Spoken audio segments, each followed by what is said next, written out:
बिस्मिल्लाहिर्रहमानिर्रहीम। Dear students, अस्सलाम वालेकुम। बिस्मिल्लाह फ़िज़िक्स यूट्यूब चैनल में आप सबको खुशामदीद। आज का हमारा टॉपिक है एवोमीटर।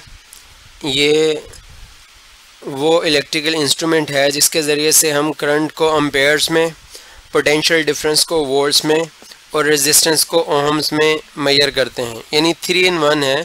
हम इसमें करंट भी मेजर कर सकते हैं, पोटेंशियल डिफरेंस भी मेजर कर सकते हैं और रेजिस्टेंस भी मेजर कर सकते हैं। तो एवोमीटर एक्चुअल में एक जो है वो सेंसिटिव गैल्वेनोमीटर पर मुश्तमिल होता है, जिसको हम जो है वो प्रॉपर मॉडिफिकेशन करके एम्पेयर मीटर में या वोल्ट मीटर में या ओहम मीटर में कन्वर्ट कर देते हैं। एवोमीटर के ये 2 टर्मिनल हैं, एक्स और वाई। ये इसका फंक्शन सिलेक्टर है। फंक्शन सिलेक्टर अगर हम x1 पे करेंगे तो हम इसको कहते हैं, ये वोल्टेज मेजरिंग पार्ट है, सर्किट है इसका। और अगर हम इसको x2 पे जो है वो कनेक्ट कर दें फंक्शन सिलेक्टर को, तो ये करंट मेजरिंग पार्ट जो है वो इसका एक्टिवेट हो जाएगा और इस वक्त ये सिर्फ करंट मेजर करेगा। और अगर हम इस फंक्शन सिलेक्टर को रोटेट करके x3 के साथ कनेक्ट कर दें तो ये रेजिस्टेंस मेजरिंग सर्किट इसका बन जाएगा। यानी ये VCR वोल्टेज, करंट और रेजिस्टेंस मेजरिंग पार्ट्स, ये सारे सर्किट जो हमने सेपरेटली पिछले लेक्चर्स में पढ़े हैं वो सारे इसके अंदर इकट्ठे लगे हुए हैं। अगर x1 पे हम फंक्शन सिलेक्टर को कनेक्ट करेंगे तो ये multi range volt meter activate हो जाएगा। अगर x2 पे करेंगे तो ये जो है वो multi range ammeter activate हो जाएगा। और अगर हम इसको फंक्शन सिलेक्टर को x3 के साथ कनेक्ट करेंगे तो ये multi range ohmmeter activate हो जाएगा। यानी उस वक्त ये सर्किट सिर्फ जो है एक्स और वाई टर्मिनल्स के दरमियान रेजिस्टेंस मेजर करने के काबिल होगा। अच्छा, अब वोल्टेज मेजरिंग पार्ट में क्या होता है? वोल्टेज मेजरिंग पार्ट में बेसिकली हम फंक्शन सिलेक्टर को तो x1 पे करते हैं, ये हमने यहाँ पर शो किया, लेकिन साथ में हमने ये रजिस्टर लगाए हैं R1, R2, R3, R4। और उसके साथ हमने यहाँ पर मेंशन किया कि अगर यहाँ पर होगा तो इसकी रेंज 5 वोल्ट है, अगर इधर है तो रेंज इसकी 15 वोल्ट है, यानी मैक्सिमम ये 15 वोल्ट तक मेजर कर सकता है। अगर इधर है तो इसकी मैक्सिमम रेंज जो है वो 50 वोल्ट है। और अगर हम इस रेंज स्विच को इधर कनेक्ट करते हैं तो इसका मतलब इसकी रेंज 150 है। ये इतना यानी डिफरेंस क्यों है? क्योंकि हमने ये पढ़ा था कि जो वैल्यू है इसकी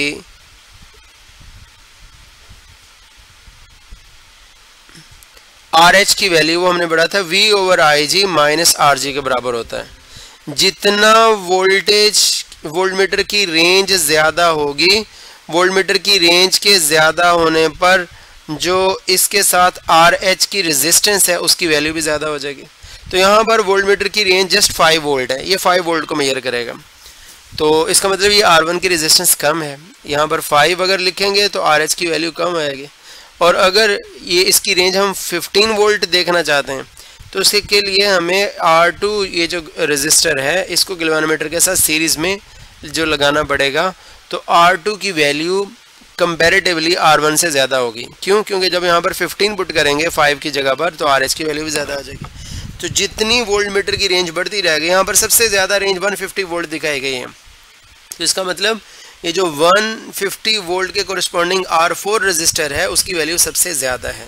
तो ये सारे रजिस्टर जो है वो बारी बारी गैल्वेनोमीटर के साथ जो है वो सीरीज़ में कनेक्टेड हैं। अगर इसके साथ कनेक्ट करेंगे हम कहेंगे इस तरफ R1 कनेक्टेड है। अगर इस रेंज स्विच को इधर कनेक्ट कर देंगे तो हम कहेंगे R2 गैल्वेनोमीटर के साथ सीरीज़ में आ जाएगा।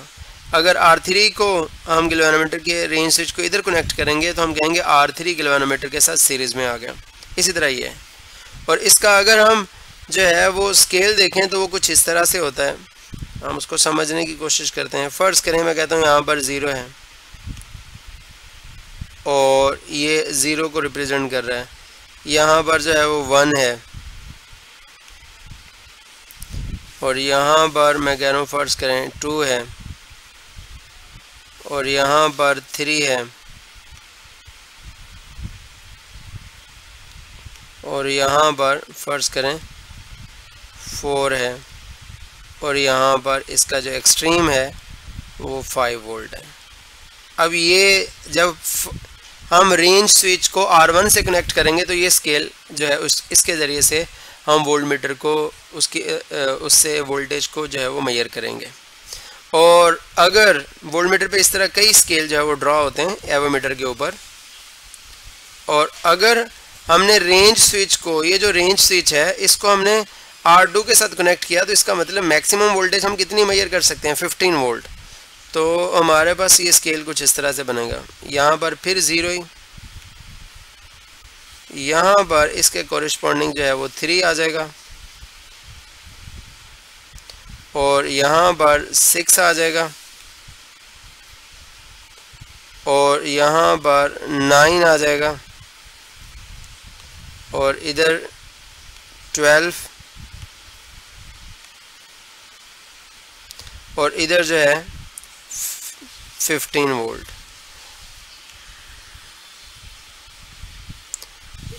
और वही नीडल जो पहले 5 के ऊपर थी वो हमें 5 वोल्ट मेजर करके दे रही थी। ये नीडल पहले 5 के ऊपर थी तो हम इसको पढ़ते थे कि ये 5 वोल्ट है। अब वही नीडल 5 के ऊपर होगी तो हम ये वाला स्केल नहीं देखेंगे। कब ये नहीं देखेंगे? जब हम गैल्वेनोमीटर के रेंज स्विच को R2 से कनेक्ट करेंगे तो ये वाला स्केल देखेंगे। और हमारे पास यहाँ पर इस जगह पर अगर ये नीडल आ गई वोल्ट मीटर की, एवोमीटर की, तो हम इसको 5 पढ़ने की बजाय हम इसको 15 रीड करेंगे। इधर आ जाए तो हम 4 रीड करने की बजाय 12 रीड करेंगे। इधर आ जाए नीडल अगर डिफ्लेक्शन में इधर आ जाए तो हम 3 नहीं रीड करेंगे, 9 रीड करेंगे। कब? उस वक्त जब रेंज स्विच इस R2 से कनेक्ट हो। अगर रेंज स्विच इधर जो है वो R3 से कनेक्ट है तो फिर एवोमीटर के ऊपर हमारे पास एक और स्केल भी होगा इसके ऊपर, और हम उसको फोकस करेंगे। और उस स्केल पे क्या होगा, यहाँ पर 0 ही लिखा होगा, और यहाँ पर 10 लिखा होगा, इधर 10, और यहाँ पर 20, और यहाँ पर 30,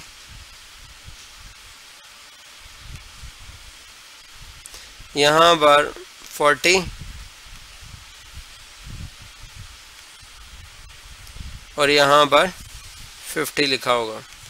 तो हम सिर्फ ये 50 वाला स्केल जो है उसके ज़रिए से रीड करेंगे। फर्ज करें मैं यहाँ पर कहता हूँ कि ये निडल यहाँ पर है, इस जगह पर है।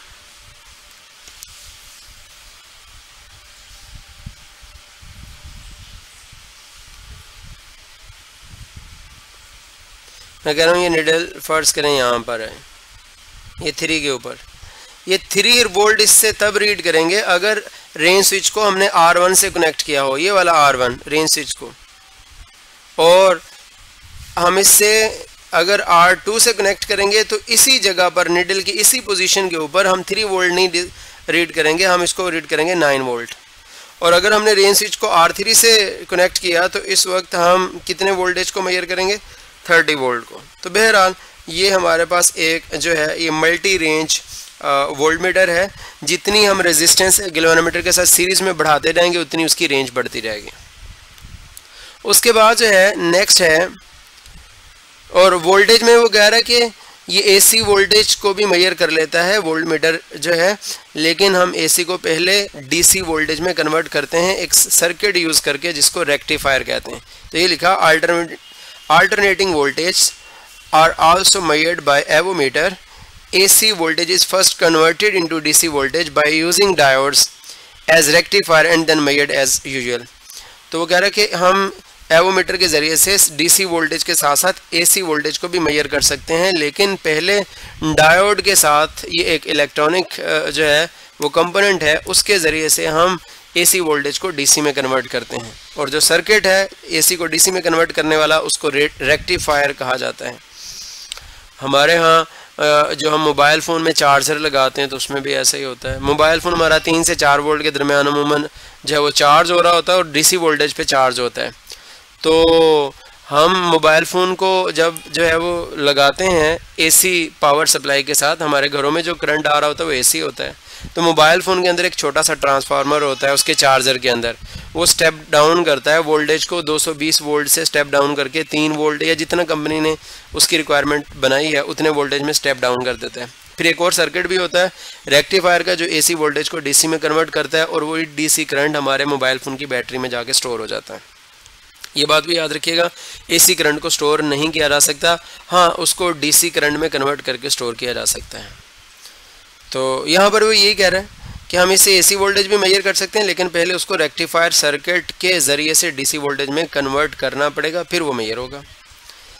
Current measuring part of avometer क्या है? एक्चुअल में ये एक मल्टी रेंज एमीटर है। ये R1, R2, R3 आप देख रहे होंगे, ये सारे रेजिस्टर्स गैल्वेनोमीटर के साथ पैरेलल में लगे हुए हैं। अगर हम गैल्वेनोमीटर का ये जो रेंज स्विच है इसको इधर कनेक्ट कर दें तो अब करंट, ये ज़रा ये अहम है, बड़ा अहम है स्टूडेंट्स, आप लोग ज़रा गौर से सुनेंगे। अगर हम इस रेंज स्विच को, ये जो रेड कलर का रेंज स्विच है, इसको इधर ए पॉइंट पर कनेक्ट कर दें तो हमारे पास इस गैल्वेनोमीटर के साथ जो पैरेलल में रेजिस्टेंस हैं वो सारे आ जाएंगे, R1 भी, R2 भी, R3 भी। इस वक्त इसकी शंट रेजिस्टेंस को हम ऐसे लिखेंगे, शंट रेजिस्टेंस को लिखेंगे RS इक्वल्स टू ये R1 plus R2 plus R3, या आप ऐसे कह लें, यहाँ पर ऊपर सबसे पहले R3 लिखा हुआ है, R3 plus R2 plus R1। तो ये सारे मैंने सम क्यों किया इनका सम करने की वजह यह है कि ये तीनों सीरीज़ में लगे हुए हैं आपस में। ये देखें ज़रा, R1, R3, R2 और R1 ये तीनों एक सीरीज़ में लगे हुए हैं, एक लाइन में लगे हुए हैं, तो इसलिए सीरीज़ में। तो शंट रेजिस्टेंस ये तीनों मिलके, तो ये तो अलग-अलग गैल्वेनोमीटर के ये सारे पैरेलल हैं, लेकिन आपस में एक दूसरे के क्या हैं, सीरीज़ में। तो इसलिए शंट रेजिस्टेंस हमारे पास आ गई, कितनी आ गई? RS equal to R3 plus R2 plus R1। अच्छा, अब होगा क्या, करंट के पास दो रास्ते हैं। यहाँ पर जब हम इस रेंज स्विच को इधर कनेक्ट करेंगे, करंट आएगा यहाँ पे डिवाइड हो जाएगा। एक रास्ता तो ये है, इधर से गुजरेगा और इधर आ जाएगा, और दूसरा रास्ता करंट का ये है, वो इधर आएगा और गैल्वेनोमीटर में से गुजरने के बाद जाएगा। तो चूंकि इस वक्त शंट रेजिस्टेंस काफ़ी ज़्यादा है, ये तीनों जमा होकर सम होकर शंट रेजिस्टेंस के बराबर हो रहे हैं, तो शंट रेजिस्टेंस ज़्यादा तो रेंज कम। ये देखें 5 मिली एम्पेयर है, सबसे कम रेंज है। वजह ये देखें, फार्मूला हमने पढ़ा था शंट रेजिस्टेंस का, क्या फार्मूला था, मैं यहाँ पर इसको शो करता हूँ, 1 मिनट के लिए मुतवज्जे होंगे। ये देखें, शंट रेजिस्टेंस का फार्मूला है RS equal to IG IRG over I minus IG। जो जितना रेंज कम होगी उतना RS ज़्यादा होगा। तो ये आप देख सकते हैं कि रेंज हमारे पास जो है वो सबसे कम है, 5 मिली एम्पेयर है। उसकी वजह सिर्फ ये है, उसकी वजह मैंने आपको बता दी है, क्योंकि RS बराबर है R3 plus R2 plus R1। Shunt resistance सबसे ज़्यादा है, और रेजिस्टेंस ज़्यादा तो ये वाला I जो कि रेंज को रिप्रेजेंट कर रहा है वो कम। अच्छा, अब यहाँ पर क्या होगा, देखें ज़रा दूसरे स्टेप में, ये अगर हम इस रेंज स्विच को हम इधर B पॉइंट के साथ कनेक्ट करें तो फिर क्या होगा। अब ये बात बड़ी अहम है, जब हम इस रेंज स्विच को B टर्मिनल से कनेक्ट करेंगे, करंट इधर आकर उसके पास दो रास्ते होंगे, एक है R3 जो कि गैल्वेनोमीटर के साथ अब सीरीज में चला गया, और दूसरा रास्ता R2 और R1 में से गुजरना है। तो इस वक्त गैल्वेनोमीटर में जब हम रेंज स्विच को इधर कनेक्ट करेंगे, गैल्वेनोमीटर के साथ पैरेलल में सिर्फ दो रजिस्टर रह गए, R2 और R1। ये वाला R3 जो है वो इसके साथ सीरीज में चला गया। मैं फिर रिपीट करता हूँ, देखें करंट इधर आएगा, यहाँ पर ये करंट का एक रास्ता बनेगा, क्योंकि गैल्वेनोमीटर और R3 का रास्ता सेम है इसलिए हम कहेंगे दोनों सीरीज में, और करंट का दूसरा हिस्सा इन दोनों में से जाएगा, R2 और R1 में से। तो शंट रेजिस्टेंस अब सिर्फ R2 और R1 के बराबर है, इनके सम के बराबर है, यानी हम ऐसे लिखेंगे। शंट रेजिस्टेंस को हम शो करेंगे, R3 तो गैल्वेनोमीटर के साथ चला गया, तो हम इसको ऐसे लिखेंगे, शंट रेजिस्टेंस बराबर होगी R2 प्लस R1 के। अब शंट रेजिस्टेंस कम हो गई, जब रेजिस्टेंस कम होगी पैरेलल में तो रेंज बढ़ जाएगी। तो यही देखें, पहले इसकी रेंज यहाँ पर 5 मिली एम्पेयर थी, और अब इस पॉइंट के ऊपर जब हम कनेक्ट करेंगे तो शंट रेजिस्टेंस का काम R2 और R1 मिल के कर रहे हैं। तो शंट रेजिस्टेंस पहले के मुकाबले में कम हो गई, क्योंकि एक वाला ये R3 ख़त्म हो गया, इनके साथ नहीं है, वो उधर चला गया। तो शंट रेजिस्टेंस की वैल्यू के कम होने से रेंज बढ़ गई। अच्छा, जब हम इसको इधर कनेक्ट करेंगे, जैसा कि अभी कनेक्ट किया हुआ है रेंज स्विच, तो क्या होगा, तो ये होगा करंट इधर आएगा और इसका एक रास्ता ये है, ये दोनों R3 और R2 गैल्वेनोमीटर के साथ सीरीज में चले गए और करंट का दूसरा रास्ता ये R1 में से गुजर के इधर आना। अब गैल्वेनोमीटर में इस केस में जो पैरेलल रेजिस्टेंस है वो सिर्फ R1 रहेगी, क्योंकि करंट इधर से आएगा और इधर से होकर इधर चला जाएगा। दूसरा करंट इधर से होकर गैल्वेनोमीटर में से होकर ऐसे नीचे आएगा और इधर से जाएगा। अब R3 और R2 मिलके गैल्वेनोमीटर के साथ सीरीज में चले गए और सिर्फ R1 जो है वो पैरेलल में रह गया। तो ये फार्मूला क्या बता रहा है हमें, अगर शंट रेजिस्टेंस में सिर्फ R1 रह जाए, शंट रेजिस्टेंस में सिर्फ अगर R1 रह गया है, शंट रेजिस्टेंस सबसे कम, शंट रेजिस्टेंस कम तो रेंज सबसे ज़्यादा। तो आप देख सकते हैं इस पॉइंट के ऊपर रेंज सबसे ज़्यादा दिखाई गई है, 500 मिली एम्पेयर दिखाई गई है। तो ये एक मल्टी रेंज एमीटर था जिसको हमने डिस्कस किया। उसके साथ स्टूडेंट्स जो है ये हमारे पास जो है एक मल्टी रेंज ओहोमीटर है। इसमें क्या है कि हमने एक बैटरी को, वेरिएबल रेजिस्टर को हमने गैल्वेनोमीटर के साथ सीरीज में अटैच किया हुआ है।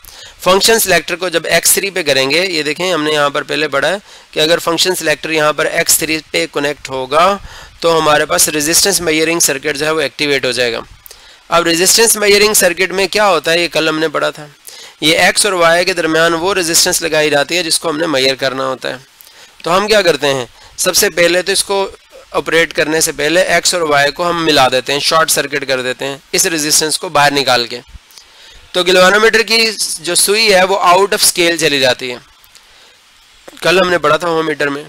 तो फिर इस रेजिस्टेंस के जरिए से सर्किट में इतनी रेजिस्टेंस पैदा की जाती है, गैल्वेनोमीटर की सुई जो है वो आउट ऑफ स्केल से फुल स्केल के ऊपर आ जाए। जब फुल स्केल के ऊपर आएगी तो ये करंट को मैक्सिमम शो करेगी और रेजिस्टेंस को जीरो शो करेगी। तो यहाँ पर यही हुआ। फिर इसके बाद हम यहाँ पर नाउन वैल्यू की रेजिस्टेंस लगाकर जहाँ पर तक डिफ्लेक्शन आएगी वहाँ पर हम वो मार्क कर देंगे। फर्ज करें हमने 1 ओम की रेजिस्टेंस लगाई, गैल्वेनोमीटर की सुई 1 ओम की रेजिस्टेंस लगाने पे जितना करंट शो करेगी उसके ऊपर हम लिख देंगे 1 ओम। 2 ओम की रेजिस्टेंस लगाने पे गैल्वेनोमीटर की सुई जहाँ पे ठहरेगी वहाँ पे हम 2 लिख देंगे। 3 ओम की रेजिस्टेंस लगाने पे गैल्वेनोमीटर की सुई जहाँ पे ठहरेगी वहाँ पे 3 लिख देंगे। इसी तरह पूरी कैलिब्रेशन कर लेंगे। फिर उसके बाद इस रेजिस्टर को जो नॉन वैल्यूज़ की जो रेजिस्टेंस हैं, नॉन वैल्यूज़ के रेजिस्टर्स को हम बाहर निकाल देंगे, यहाँ पर अननोन वैल्यू के रेजिस्टर लगा देंगे। अननोन वैल्यू का जब रेजिस्टर लगाएंगे तो गैल्वेनोमीटर की ये जो निडल है कोई इंटरमीडिएट डिफ्लेक्शन देगी। जितनी इसकी डिफ्लेक्शन होगी, हम पहले ही इस पूरे स्केल को मार्क कर चुके हैं, तो उस स्केल के ज़रिए से हमें अंदाज़ा हो जाएगा कि ये रेजिस्टेंस कितनी है। तो ये कल हमने वोल्ट ओहममीटर जो पढ़ा था बिल्कुल वही टॉपिक है, उसको ज़रा देख लेंगे, उसमें ज़्यादा डिटेल से मैंने बताया हुआ है। फिर उसके साथ है डिजिटल मल्टीमीटर। क्या होता है, ये डिजिट्स की फॉर्म है, जिस तरह ये शो किया गया है, ये डिजिट्स की फॉर्म में जो है वोल्टेज, करंट और रेजिस्टेंस को मेजर करने वाला इंस्ट्रूमेंट है। ये ज़्यादा एक्यूरेट और इजी टू यूज़ है। ज़्यादा एक्यूरेटली मेजर कैसे करता है, इसमें इंसानी गलती के चांसेस बहुत कम है। क्यों? क्योंकि ये पॉइंट्स के अंदर, डेसिमल पॉइंट्स के अंदर भी वैल्यू दे देता है। फर्ज करें 3.2 वोल्ट है तो ये 3.2 वोल्ट ही बताएगा, 3.02 वोल्ट है तो ये उतना ही, उसी के एतबार से हमें वोल्टेज बताएगा। जबकि एवोमीटर में जो है वो हम एक हद तक जो है वो वैल्यू को सही मेजर कर सकते हैं और उस हद से ज़्यादा सही मेजर नहीं कर सकते, फिर हमारी अप्रॉक्सीमेशन होती है। तो ये ज़्यादा एक्यूरेटली मेजरिंग इंस्ट्रूमेंट है और ऑपरेट करना भी इसको ईजी है। इससे हम वोल्टेज को भी, करंट को भी और रेजिस्टेंस को भी मेजर कर सकते हैं और डिजिट्स की फॉर्म में हम मेजर कर सकते हैं। और जो फ्रैक्शनल वोल्टेज या करंट या रेजिस्टेंस होती है पॉइंट्स के बाद इशारिया के अंदर, उसको भी हम इसके ज़रिए से मेजर कर सकते हैं। तो इसलिए ये ज़्यादा बेहतर है एवोमीटर के मुकाबले में। तो इसको देख लेंगे डिजिटल मल्टीमीटर को भी। तो इसमें अगर कोई क्वेश्चन होगा तो ज़रूर करेंगे, इंशाल्लाह उसको क्लेरिफाई करने की हम पूरी कोशिश करेंगे। तो स्टूडेंट्स आज के लिए इतना ही काफ़ी है। अल्लाह हाफिज़।